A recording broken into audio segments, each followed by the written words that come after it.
Who's the best movie reviewer through and through? That's Movie Mania on YouTube. That's who.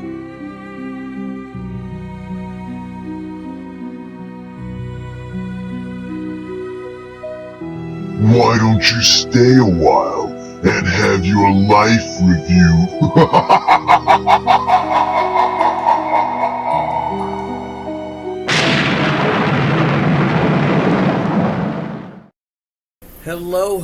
Hello, everybody. It is Matt, and it is Bloodthirsty Thursday, and I am back at you with yet another review. Before I roll on to any of that, I want to wish each and every one of you a great morning, evening, dawn, day, or dusk. All that lovely stuff, because life really is too short as is. Do me a really huge favor and like, share, and subscribe. I love seeing your beautiful faces when you're here. I know I'm here an awful lot, but I have an awful lot on my plate to review. And one last little tidbit of info. Check out the description box. I give you a bigger bite of every single movie of every single day, such as your brief synopsis, your starring cast, director, runtime of the cut I am watching, a link for a trailer. I didn't get you any link to watch this one yet. It's in post production. I believe they're going to do the festival circuit. I would, if it was my film, I would definitely try to get it that more of that attention to it, because it is an interesting movie. It's a slow burn though, so if you don't like slow burns, this one's not for you. This one it's definitely a little slow in parts, but makes up for it by the climax. I really enjoyed the ending. I thought the ending they just crushed it. But anyways, before I go on to any of that, let's give you the specs of everything. This is called Clowning Out in the Village, Clowning Out in the Valley Village, 2025.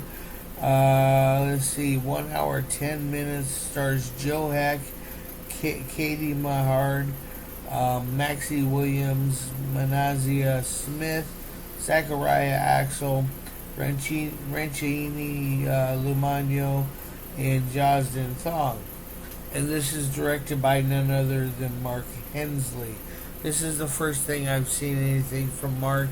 I hope to see more from him in the future.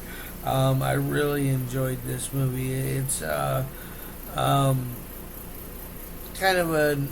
it almost feels noirish in ways, but it's not quite as thick or heavy on it like something like Brick or Memento, which are some interesting what I would call modern day ones, noirs. But let's get on to the movie itself. What exactly is it about?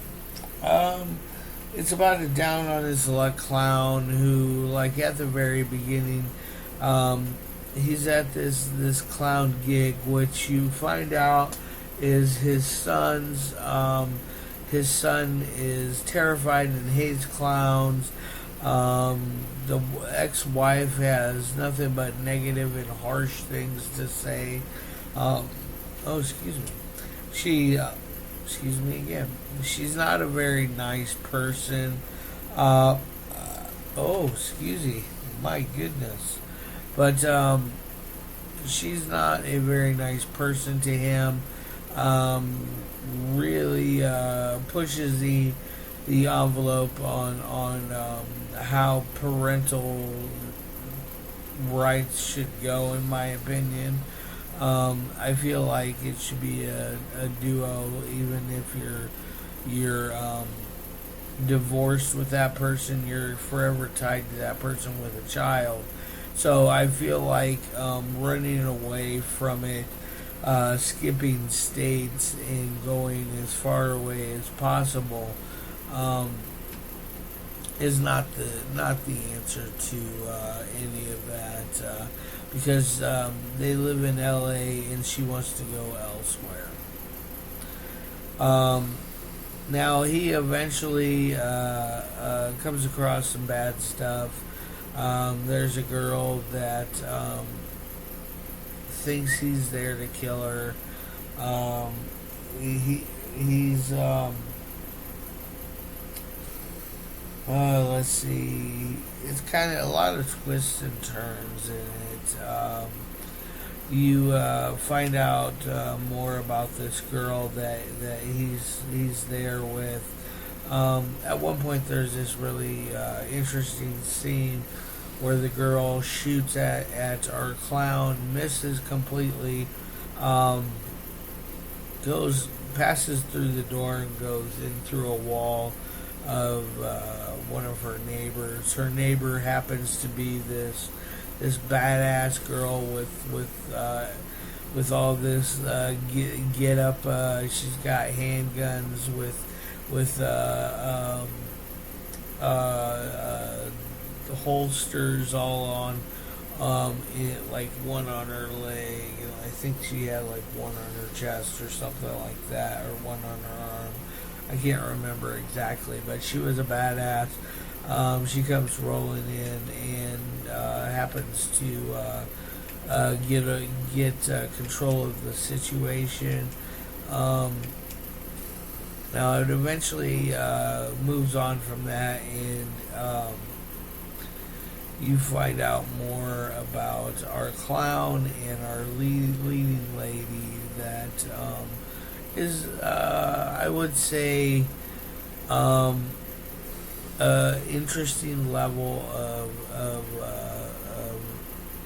making it tied up at the end to make it make complete sense.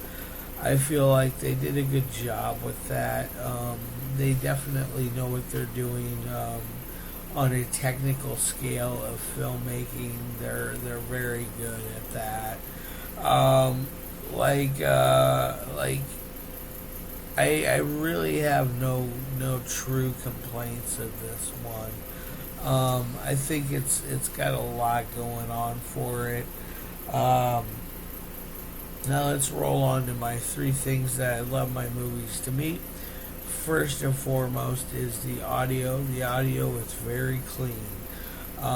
There is not any moments of background interference or any kind of weird sounds in the background that can interfere with your film. So they did a really good job on that.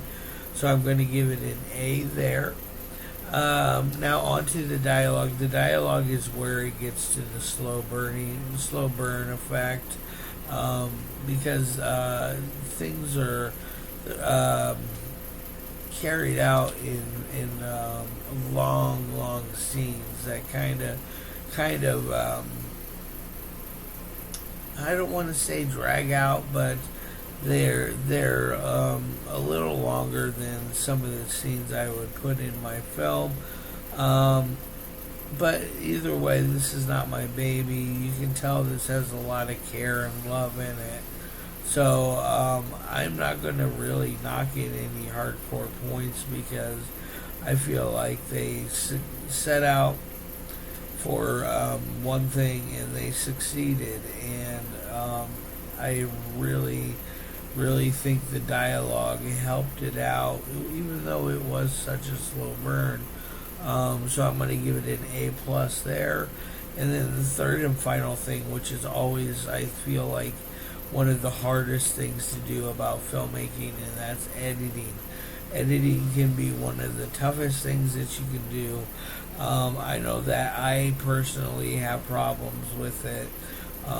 It can be really difficult trying to learn how to do that while learning how to make videos at the same time. Alright, so I'm going to give it another A there. Now for my final score of 1 through 5, it's going to get a 4 out of 5. I feel like it's well worth that. It's above average. it could be it could be better, but it could also be worse. Um, I'd say definitely check it out when it comes rolling out.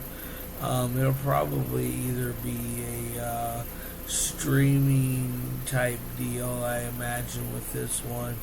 Um, or who knows, maybe there will be physical copies. Anyways, I'm going to get the hell out of here. I hope all of you guys have a fantastic weekend. I'm going to try to be back Saturday. I got a special one for you that came in from across the seas. So I'm really curious to get to this one. Alright guys, love your faces, and as always, peace.